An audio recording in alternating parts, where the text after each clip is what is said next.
Welcome to Context. I'm Lorna Dueck. COVID-19 still has our attention as this disease grips our world.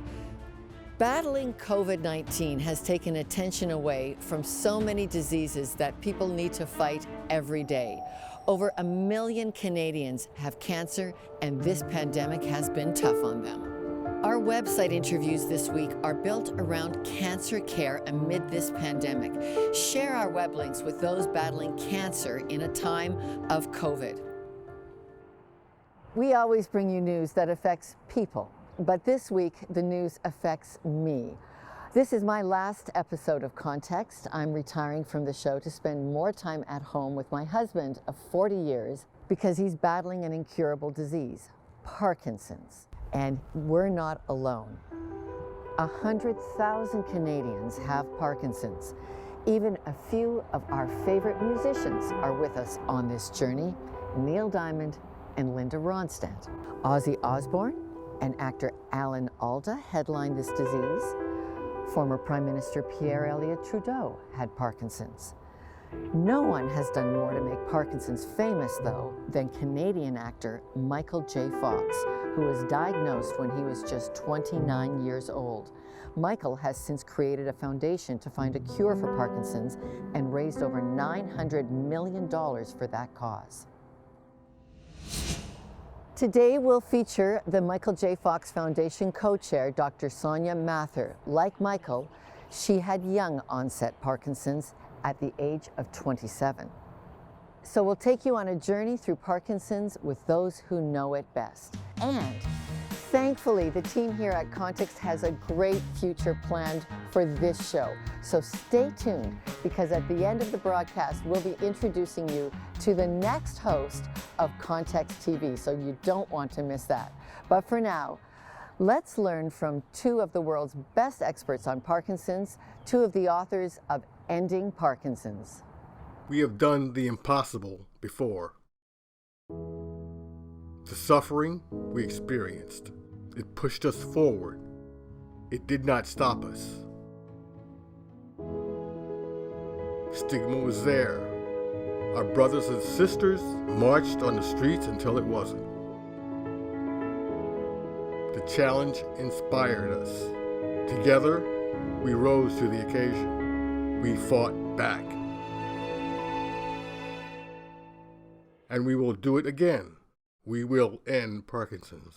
Those statistics are from the excellent new book, Ending Parkinson's Disease, and two of the four authors, some of the best neurologists in the world on Parkinson's disease, join us now from Rochester, New York, Dr. Ray Dorsey, and from the Netherlands, Dr. Bas Bloem. And Dr. Bloem, let's start with you. Why is it accurate to call Parkinson's disease a pandemic? Yeah, it's a bit odd to speak of a pandemic in these days now that we have the unfolding corona pandemic. And we typically think of an infectious disease when we talk about pandemics. But if you come to think of it, Parkinson's fulfills all the criteria for a pandemic. It's a worldwide condition. It happens globally. It's growing fast. It affects everyone. Nobody is spared. It affects men and women, young, elderly people, and it has a devastating impact. And in that regard, it ticks every box of the criteria for a pandemic. Dr. Dorsey there in Rochester, what is Parkinson's? Explain to our audience how the disease works.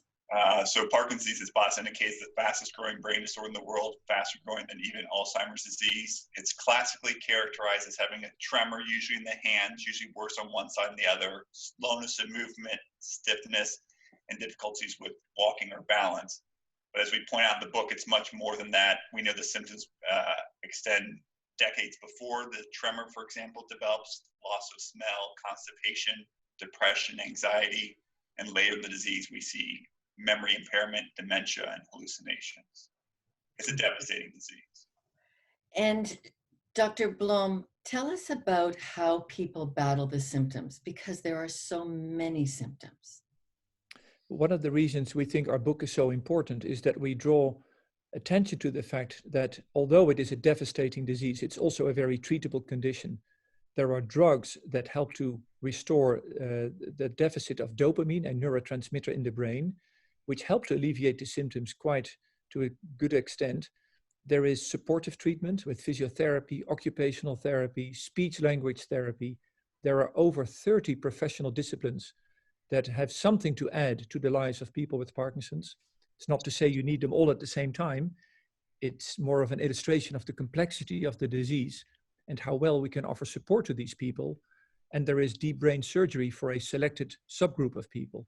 So yes, it is a devastating disease, but it's also a treatable condition. And Dr. Dorsey, one of the arguments you all make in this book, Ending Parkinson's, is that we should start by treating it on the preventative. We should prevent people from getting this. What's needed on prevention? Yeah, so as Boss indicated, there are a lot of symptoms, and rather than chasing our tail, we should prevent people from ever getting the disease in the first place. We should prevent people from ever getting Parkinson's disease in the first place. We know that there are numerous environmental factors linked to Parkinson's disease, certain pesticides, including a pesticide called paraquat. These are nerve toxins. These nerve toxins dissolve in fatty tissues like the brain. And there are other chemicals like trichloroethylene or TCE that are widely used in degreasing and dry cleaning and refrigeration and mechanics and embalmers and wide range of professions that are contributing to the rise of Parkinson's disease. If we prevent the disease, we give people the greatest gift, never having the disease in the first place, rather than having to rely on science and expensive therapies to try to cure us from these diseases. And part of having the disease, you all argue, is get a voice around it. Dr. Bloem, tell us about that. Why the need for such a new and loud voice against Parkinson's? I think many people with Parkinson's, who are among the friendliest people on the planet, in my experience, have been way too kind and too passive. In our book, we draw parallels to the HIV infection that emerged in the 80s, and where people literally chained themselves to the front doors of the pharma companies, demanding better treatments. And fortunately, HIV changed from a deadly condition into now a chronic treatable condition.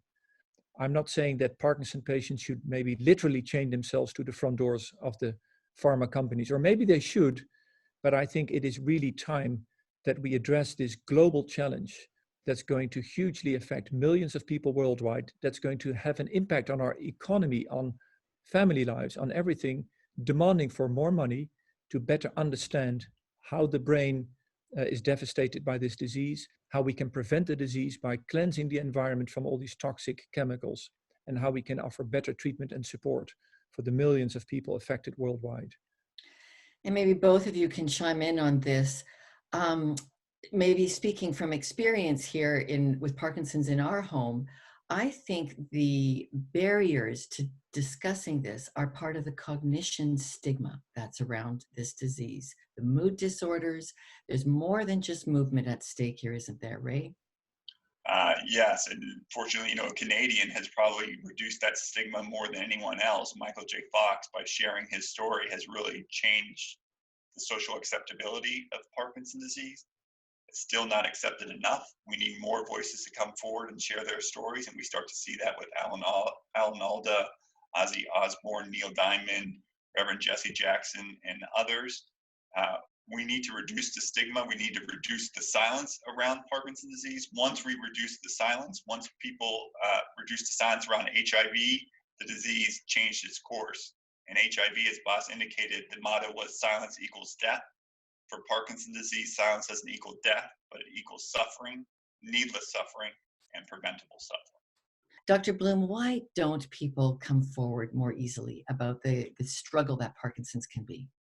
I think they don't come forward because they think that the environment, the people around them, think they're no longer worth anything. They can no longer contribute. They may lose their jobs. They may lose their family life. And if there's one thing that motivates me every day in my work, is that people with Parkinson's, despite having this chronic condition, can make a wonderful and valuable and meaningful contribution to life, to society, to family life, to work.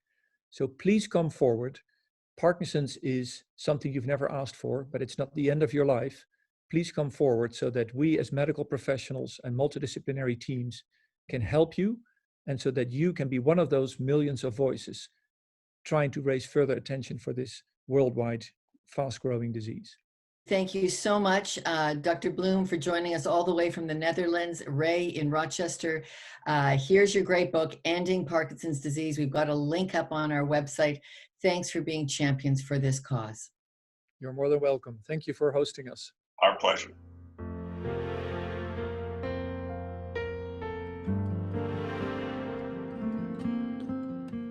I mean, I really knew nothing about your foundation until I got diagnosed, and then, I was reading about it, and I just really like the work you're doing with the research and working with the collaboration. I mean, it's really very exciting.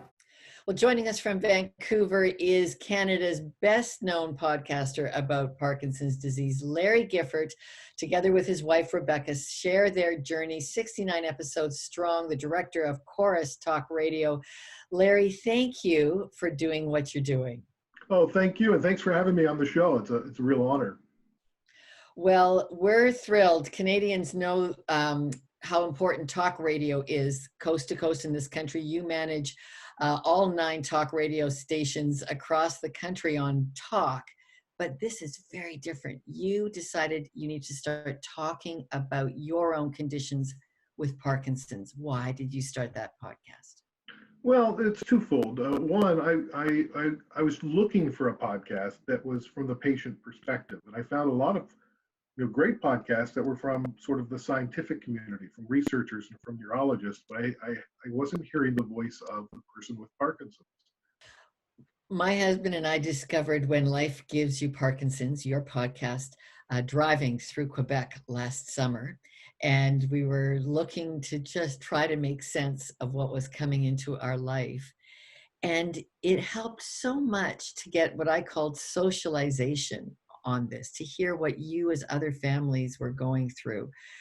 Talk to us about that, about meeting the community of the disease. The community of Parkinson's is just really amazing. I mean, the people that I've encountered in my journey, I would have never met before. So I kind of see getting Parkinson's a little bit as a blessing, because it's really opened my eyes to the wonderful people of the world. But having a community and connecting with your community, sharing your experiences, it makes you stronger, and it unites us with hope. You were only 45 when you were diagnosed with this. You have a young son, a mortgage to pay, full-time job. What do you do when you get tired? I sleep. 2 o'clock every day, I am just done. So I've told my HR director, I've told my boss, I said, listen, I'm closing my door to my office, turning off my lights, and I'm taking a nap for 20 minutes every day at 2 o'clock. And they're like, okay. You have to sleep when you can get it with Parkinson's. Sleep can be elusive, and when I can get some shut eye, I get it. I mean, I have to tell my son no more often than I'd like to. Hey, Dad, do you want to go do this? Do you want to go do that? And I'm just exhausted. And that's part of the journey of Parkinson's. And you are existing really strongly with your Parkinson's amid regular work life. How do you feel about injecting the conversation of Parkinson's into real life? Well, it's interesting. Sometimes it happens when you least expect it. I was leading a group of managers in an offsite last summer, soon after I returned from the World Parkinson Congress in Japan, and I was very dyskinetic, and I was having these 45-minute to hour-long dyskinesia episodes, which is involuntary movements that are very jerky. It's what you see when you see Michael J. Fox. That's a result of the levodopa that you take. And they'd never seen that before, and it was new experience for me. So I'm trying to lead them through leadership exercises and realize I've got to stop down and explain what's going on. And we used it as a teaching moment. And all my staff and we talk about it on the radio. We talk about it in staff meetings. Every moment that somebody asks a question is an opportunity for education. And Larry, you have helped so many of us with your 69 episodes of When Life Gives You Parkinson's. Thank you for sharing it up there on Apple iTunes, and thank you to Chorus Radio for creating the time for you to be able to do that. All the best to you and Rebecca and Henry. Oh, thank you, and all the best to you and your husband as you go through your journey.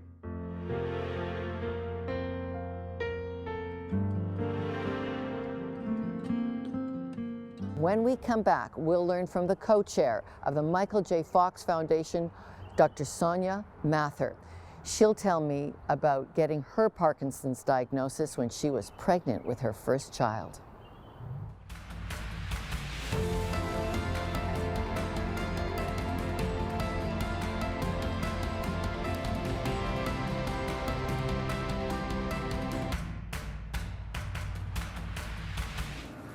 When you're playing and you have injuries you know that you can recover from, you'll be all right, you'll be back on the court. If there's something that you can't fix, in your mind, you tend to think that you're weak. And I had to lose that because I really missed out on being able to spend some good time with these guys over the past few years because I was too nervous to go into the locker room because I didn't want the young guys seeing my hand shake. Well, Dr. Soania Mathur is co-chair of the Michael J. Fox Foundation for Parkinson's Research. Soania, you were just 27 years old, like Michael J. Fox. You were just starting your career as a family physician. Take us back to grappling with a young onset Parkinson's. Yeah, it was a very interesting time of life. I was actually expecting my first child when I noticed a tremor developing my pinky finger. And I ignored it like any good doctor does, ignoring their own symptoms.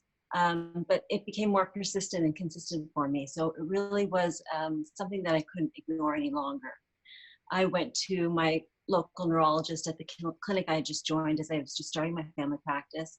And he said, after a very short appointment, that I think you have young onset Parkinson's disease.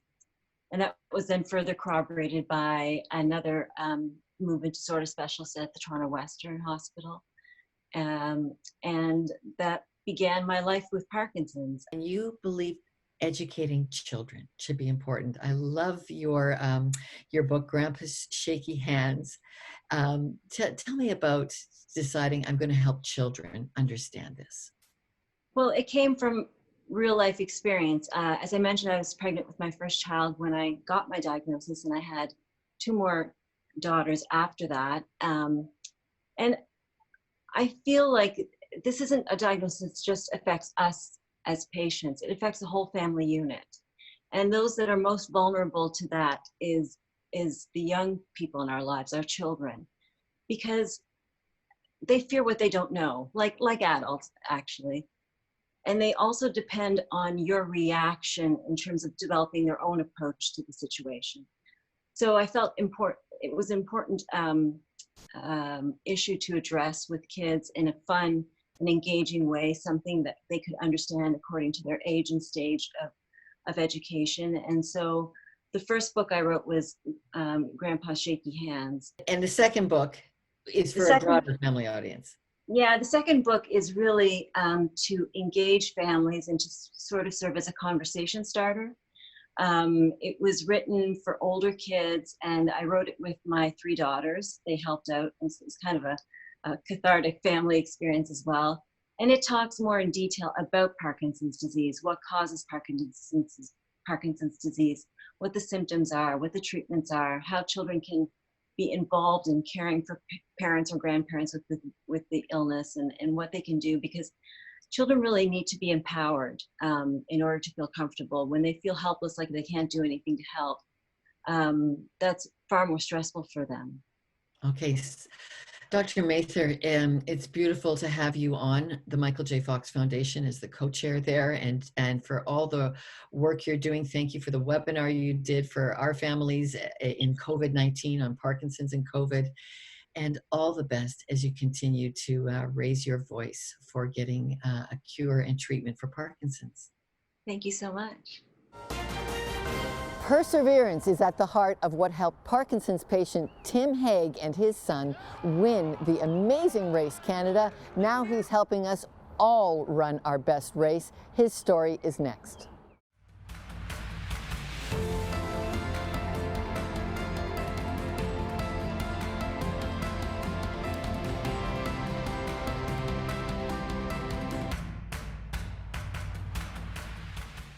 Tim Haig Sr. and his son are well known for winning Amazing Race Canada. And Tim, we're thrilled that you can join us. Thank you, Lorna. It is a pleasure to be here. And yes, we won season number one. Congratulations. And that was with Parkinson's disease. How has your disease progressed since Amazing Race? Well, let's just put it this way, Lorna. If I had to do it again today, I don't know if I could get it done. It has been 7 years already, and my Parkinson's is quite a bit progressed from what it was then. At the time, I was just kind of unilateral one side of a tremor. Now there's a lot more. Tremor on both sides, a lot more rigidity, slowness. Noggin doesn't work quite as quick as I would like it to most days. But all that said, I'm still doing very well. You know, your book, Perseverance, I mean, it applies to anything in life, but you've had to apply a lot of perseverance. Tim, tell us how you do that when, yes, there are cognition problems, there are mood disorders with Parkinson's as well. Well, it's a pain, to be quite honest with you. It's very difficult, but I became a follower of Christ when I was 5 years old. My dad was a pastor, and faith has been a part of my entire life. If you read my adoption story, you'll see that it began even before I was born. And I've always said that it was Jesus who saved my height at birth. It was Jesus who saved my soul at 5 years old. And it's Jesus who preserves my life now with Parkinson's. And we all have put faith in something. And I put my faith in Christ. I believe that he will sustain me no matter how well my body, my mind works in this life, that one day he's promised to give us a new body.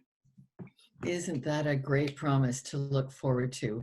But you are now, you've challenged my husband and I to get into the book of James in the Bible. What did James do for you? It's fascinating to me, the things that God does in your life, you know, how he begins to prepare you so many years before you actually need things. I would have to go way back to when I was a teenager in camp with Youth for Christ in Kansas City. And we would have Bible quizzing, and we were challenged to memorize passages of scripture. Well, way back when, I memorized all of James. And so that is something that my wife and I have continually worked on retaining and going back to over the years. And it has become fundamental to who I am as a believer, who I am as a person with Parkinson's. James chapter 1 is everything that I base my Parkinson's experience on. That idea of endurance, that idea of God is with us in the endurance. Well, you look at what he says there. You know, he said, perseverance must finish its course so that we may be mature and complete, not lacking anything. Mature? Well, I want to be mature. I haven't quite got there yet. I want to be complete, and I don't want to lack anything in this life. And he has promised that. He said, if anyone lacks anything, he should ask of God, who gives generously to all without finding fault, and it'll be given to him. It's there. We just have to be willing to stay on our journey with him. Okay. And what I love about what you and your family have started, U-Turn, just tell us a little bit about U-Turn and why it's free. Well, U-Turn is just such a passion for me. As a nurse, I spent 21 years as a nurse. It is my heart's desire. It always has been to just help people. And we've got research covered in Parkinson's. We have the Michael J. Fox Foundation, Cure Parkinson's Trust in the UK. So many other entities around the world do a fantastic job of leading the way in trying to find a cure for this, or at least symptom management, so that we can live better in that regard. But precious few do anything to help people.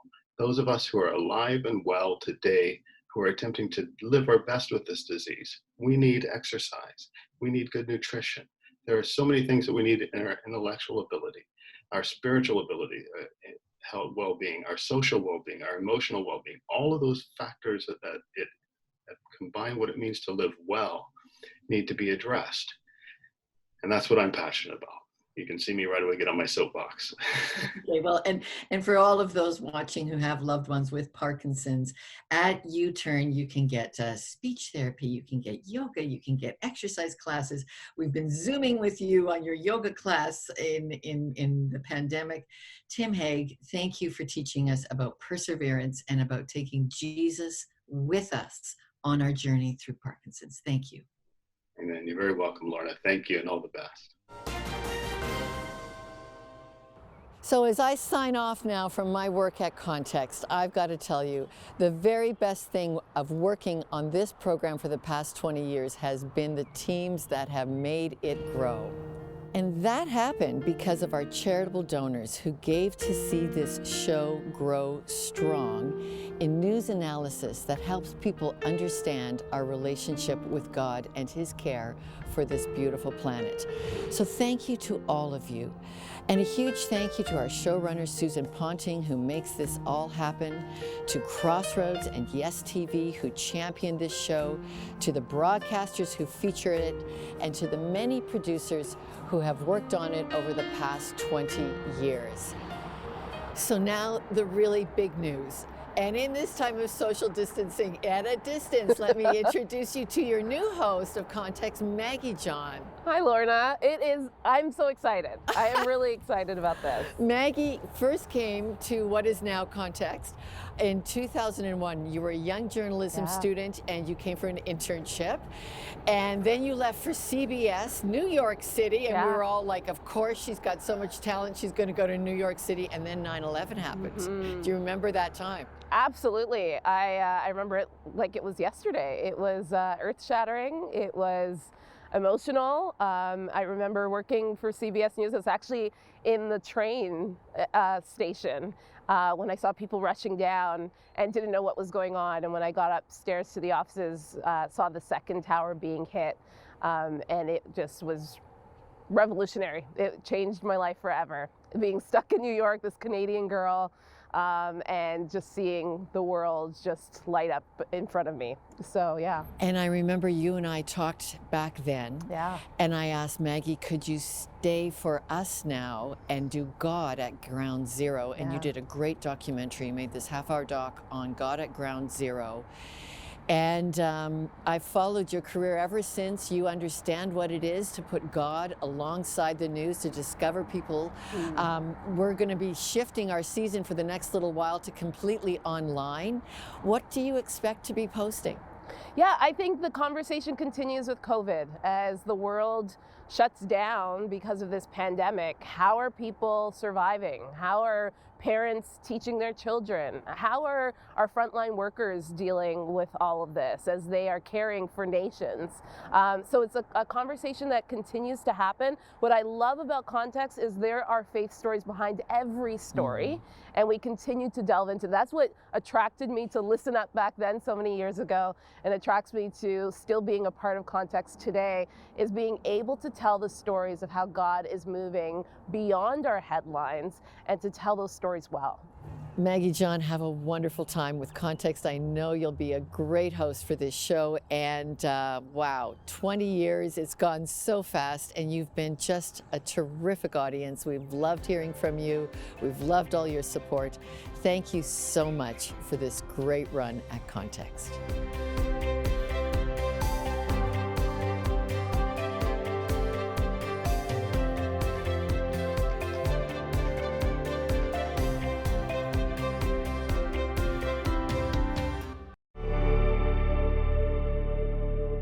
That was our full show. That's posted every Thursday on YouTube. Don't forget to subscribe and hit the notification bell to get our weekly episodes and web exclusives.